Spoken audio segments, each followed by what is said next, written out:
കാറ്റത്തെ കിളിക്കൂണ്ട നാളത്തെ എപ്പിസോഡിൻ്റെ പ്രൊമോയിലേക്ക് എല്ലാവർക്കും സ്വാഗതം. അങ്ങനെ നമ്മുടെ സുഭാഷിൻ്റെ വിവാഹം രഹസ്യമായി നടത്താൻ തീരുമാനിക്കുന്നു സുധീഷും അനിയന്മാരും.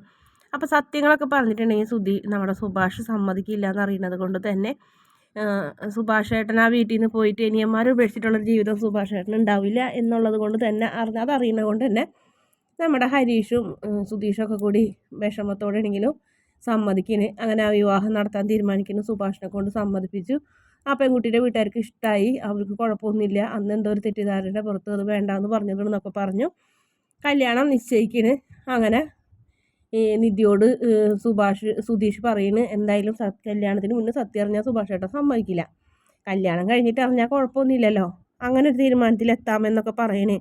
നിധിക്കും ഭയങ്കര വിഷമമുണ്ട്. കാരണം നികേഷിൻ്റെ അവസ്ഥ കണ്ടിട്ട് നികേഷിന് ഭയങ്കര വിഷമം. നികേഷ് പൊട്ടിക്കരയിനൊക്കെ ഉണ്ട്. ഈ നശിച്ച വീട്ടിൽ ജനിക്കേണ്ടായിരുന്നു, ഇവിടെ ജനിച്ചതുകൊണ്ടാണ് ഇങ്ങനെയൊക്കെ സംഭവിച്ചത് എന്നൊക്കെ പറഞ്ഞിട്ടാണ് അത് കരയുന്നത്. ഒരു ദിവസം ചിരിച്ചാൽ 10 ദിവസം കരയേണ്ടി വരും എന്നൊക്കെ പറഞ്ഞു.